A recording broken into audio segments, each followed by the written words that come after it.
Hello students, my self प्रशांत शुक्ला और मैं फिर हाजिर हूँ आपको एक बहुत इम्पॉर्टेंट मैसेज देने के लिए। आप सोचते होंगे जब भी आते हैं एक इम्पॉर्टेंट मैसेज देते हैं, क्या करें। कोरोना की वजह से हम लोगों को वो सब देखना पड़ रहा है जो हम लोग नहीं चाहते हैं, और स्टूडेंट्स के लिए कभी फ़ायदे हैं कभी नुकसान हैं। तो आज फिर एक छोटा सा फ़ायदा, छोटी सी खुशी जो 11th और 12th के बच्चों के लिए, बोर्ड में जो बच्चे हैं उनका सिलेबस cbscacademic.nic.in पर जाकर आप देखेंगे उनकी ऑफिशियल वेबसाइट पे, तो उन्होंने 12th के सिलेबस को रिड्यूस कर दिया है।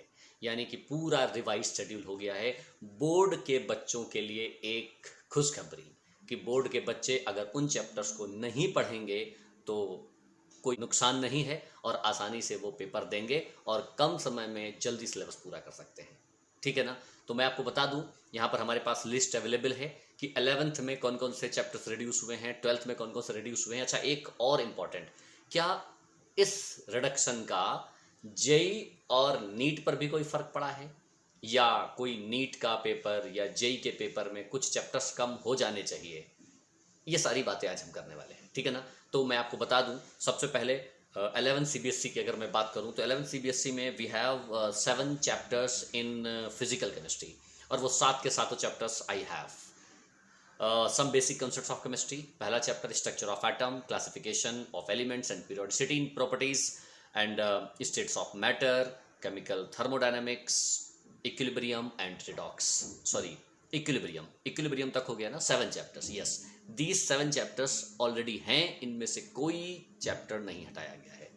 उसके बाद अगर मैं इनऑर्गेनिक केमिस्ट्री की बात करूं तो हाइड्रोजन और रिडॉक्स और एस ब्लॉक एलिमेंट्स अवेलेबल है, कहीं कोई फ़र्क नहीं पड़ता है।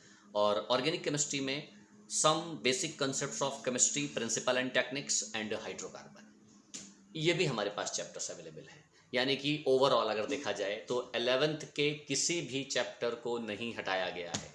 और वैसे हटाया भी क्यों जाता भाई, 11th के बच्चे तो अगले साल बोर्ड का पेपर देंगे ना, तब तक तो कोरोना एकदम चला जाएगा। ठीक है ना। हाँ, अब बात करते हैं 12th की, जो सबसे इंपॉर्टेंट कंडीशन है 12th की कंडीशन।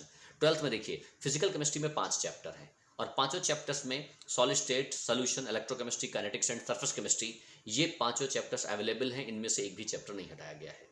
ठीक है, इसीलिए मैं चैप्टर के नाम बोल रहा हूँ, आप लोग प्रॉपर नोट कर लीजिए, खास तौर पे 12th के बच्चे।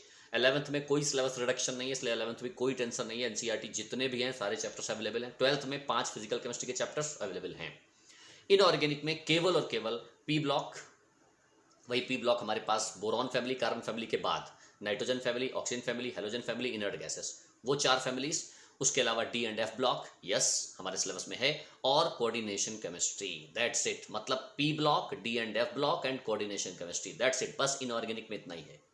उसके बाद ऑर्गेनिक केमिस्ट्री का देखते हैं, हेलो एल्कीन्स, हेलो एरीन्स, जो पहला चैप्टर है, यस, ये है। उसके बाद अगला हमारे पास alcohol, phenol, ether, aldehyde, ketones and carboxylic acid, amines and biomolecules, ये ऑर्गेनिक केमिस्ट्री में है। मतलब समझे क्या क्या छूटा। मतलब आप देखें, पॉलीमर का कहीं नाम नहीं आया है, मतलब पॉलीमर हटा दिया, अच्छा ही हुआ, रट्टा मारना पड़ता है, हटा दीजिए। मेटलर्जी नहीं आया है, हटा दीजिए। और सबसे गंदा चैप्टर क्वालिटेटिव एनालिसिस नहीं है। यानी बोर्ड के बच्चे तो खुश हो जाएं एकदम कि इसमें से ये सारे चैप्टर्स हटा दिए गए हैं। ऑर्गेनिक केमिस्ट्री में 28 मार्क्स का पेपर है पूरा, और इनऑर्गेनिक केमिस्ट्री में 19 मार्क्स का, और फिजिकल केमिस्ट्री में 23 मार्क्स का। टोटल 17 मार्क्स का पेपर होने वाला है। 30 मार्क्स का जो एज यूजुअल प्रैक्टिकल आपका होता है, उसमें तो मार्क्स आपको मिल ही जाते हैं, नो प्रॉब्लम। तो 70 मार्क्स में होपफुली आपको समझ में आ गया होगा। अच्छा, इसके अलावा फिजिक्स में और मैथ्स में कौन कौन सी यूनिट्स या टॉपिक्स हटाए गए हैं, ये आप क्या करें, कलर्स ऑफ केमिस्ट्री में जाएं, वहाँ कम्युनिटी टैब में जाएं। कम्युनिटी टैब में मैंने एक नोट दिया है उसमें कि अगर आपको कोई प्रॉब्लम है तो आप उसमें क्या करें, वहाँ एक लिंक है, उस लिंक पर जैसे ही आप टिक करेंगे तो आप हमारे व्हाट्सएप ग्रुप पे आ जाएंगे, और वहाँ पर हमने फिजिक्स, केमिस्ट्री, मैथ तीनों का डाउनलोड करके रख दिया है। आप वहाँ जाके देख सकते हैं कि कौन कौन से टॉपिक्स रिड्यूस हुए हैं। ठीक है ना। तो ये तो बात रही बोर्ड के स्टूडेंट्स की। अब क्या जेई में और नीट में भी रिड्यूस होना चाहिए? क्या जेई और नीट में भी रिडक्शन होना चाहिए? देखिए, अभी तक ऑफिशियली ऐसा कुछ नहीं है। जब तक ऑफिशियली नहीं आता है मैं कोई भी कमेंट नहीं करता, लेकिन हाँ, हो भी सकता है, नहीं भी हो सकता है, लेकिन मैं आपको पर्सनली सजेस्ट करूंगा 30 चैप्टर हैं तो अगर 2-3 हटा भी दिए गए तो आपको क्या करना है, आपको सारे चैप्टर्स पढ़ने हैं। जानबूझ के उन्होंने जानते कौन सा चैप्टर हटाए, ऐसे चैप्टर जिनका किसी दूसरे चैप्टर से रिलेशन ना हो। पॉलीमर का कोई ऑर्गेनिक से भी रिलेशन नहीं है, फिजिकल से भी रिलेशन नहीं है, क्वालिटेटिव एनालिसिस का कोई रिलेशन नहीं है, लेकिन मैं जेई वालों को अच्छे से जानता हूं। एक क्वेश्चन को कहीं से भी वो रिलेट कर सकते हैं और पूछ सकते हैं, इसलिए आप लोग जेई के बच्चे और नीट के बच्चे इतना बिल्कुल रिस्क ना लें, क्योंकि एक दूसरे के एप्लीकेशन से इंटर रिलेशन होता है। हालांकि वो बहुत कोशिश करेंगे कि वो टॉपिक हटाने के जिनसे कोई रिलेशन ना हो, लेकिन फिर भी अगर आप नीट और जेई में पढ़ रहे हैं तो आप पूरा फुल सिलेबस तैयार करें। बोर्ड एक अलग कंडीशन है, बिल्कुल कॉपी एंड पेस्ट की कंडीशन है। जेई और नीट में ऐसा नहीं होता है, अभी तक की कोई रिडक्शन नहीं है।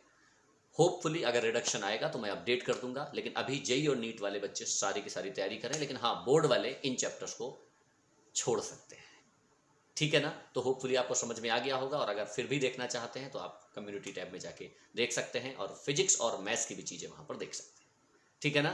Thank you very much. Next turn पर मिलेंगे अगली अपडेशन के साथ।